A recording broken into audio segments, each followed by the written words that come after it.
Yeah, I'll speak to that. I think I was there during those times more than Junior was, but uh, when we started as a hospital, when we opened 24, well, first we opened as a clinic, and we just were open a day or two a week because Dr. Padgett could come out and we could see patients, just very briefly, and then follow up the next week or whatever we needed. And then we kept adding days with more physicians, and then it became open 5 days a week. And then after that, we said, well, what about weekends? What about Saturdays? So then we started adding Saturdays, and then that transitioned into what about it for 24/7? So did we have a plan? Because beyond that, not really. But when we became open 24/7, it's like we do not have the funds to open 24/7. Mission Haiti Medical, or the amount that the people were able to pay who came, uh, we did not know how long we'd be open. It was an experiment. So our plan, first off, was to stay open, and then secondly, to see what services we could expand into. We know that we're not going to be a huge hospital, but we need to be a stabilizing hospital that can offer services. And then for the more severe cases, refer them to bigger centers in Port-au-Prince or St. Mark or somewhere else, because there's no way in that locale, outside of a miracle from above, that that facility and that location would be able to provide all the services needed in a larger metropolitan area. So uh, our our plans are to use the services that we have, improve upon them, and make them as good as possible, and then see what God does from there. From time to time, the situation of the country, think, okay, we're still open. That's a praise the Lord moment because so many facilities and hospitals have closed. And right now probably isn't time to expand, but time to survive and improve upon what we have. Back in the day, when we had talked about having a facility, I was able to connect with an architect who had designed some hospitals and clinics in some African countries. And he said that the U shape had worked well from the standpoint of having some shaded areas and not having such a long building. And I said, would you draw up some plans? Which he did. And then I shared that with Junior's father, Pastor Jean Marie, and then also with the missionary I mentioned, Miss Phyllis Newby. And that grouping, that time, Miss Phyllis helped by providing some people from, well, especially North Carolina, but Bermuda, from Canada, from other places to help in the building process, and then hiring Haitians. And there was a gentleman named T. Reynaud, Jean-Claude. yeah, Jean-Claude, and he was a friend, very active in the church in Saint-Ar, especially at this point. And then he was responsible for doing a lot of the building, he and his family, doing a lot of the building at the hospital. And we, little at a time, tipa tipa, little step at a time, we would build another portion and open another portion with the idea that upstairs was to come, but we didn't know what was going to be there or when it was going to be there.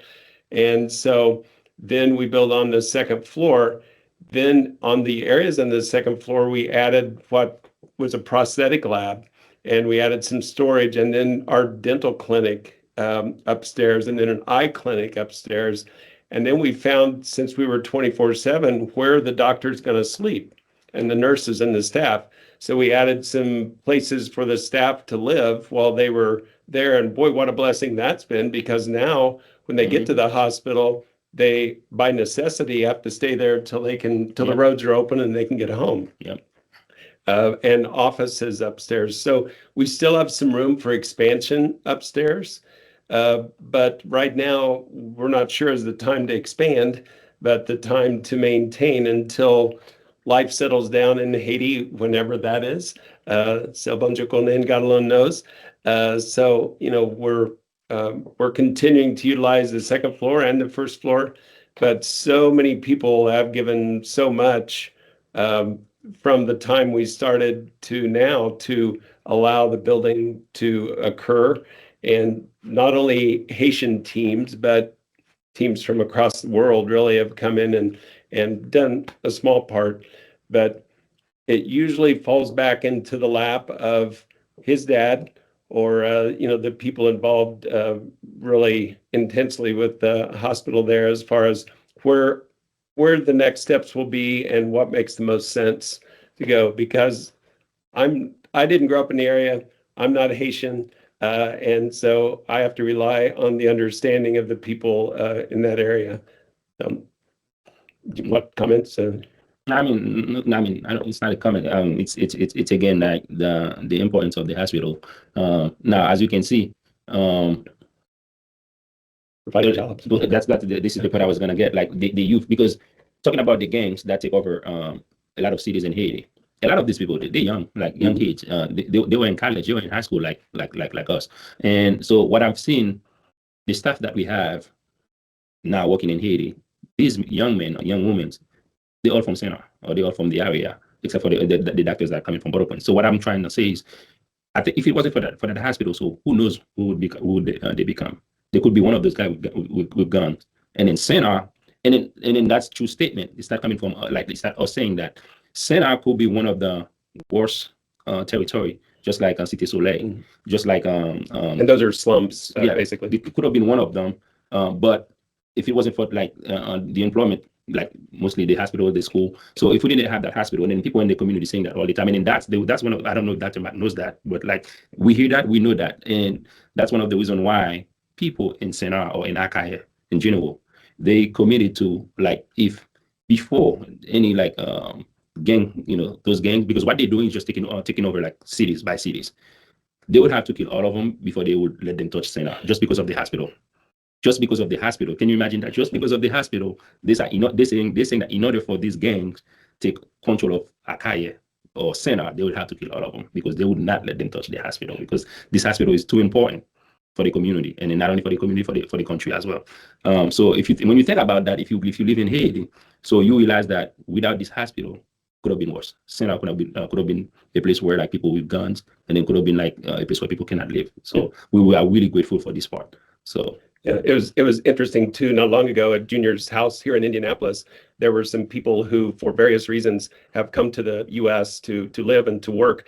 But they came to me and said, if it weren't for our beginnings and working at the hospital, we wouldn't have been able to have come this far and to have the life that we have because of the hospital and the employment that we had there. So that touched my heart that the hospital, through everybody working together through Mission Haiti, medical, et cetera, has been able to provide that for these individuals and these families. Yeah.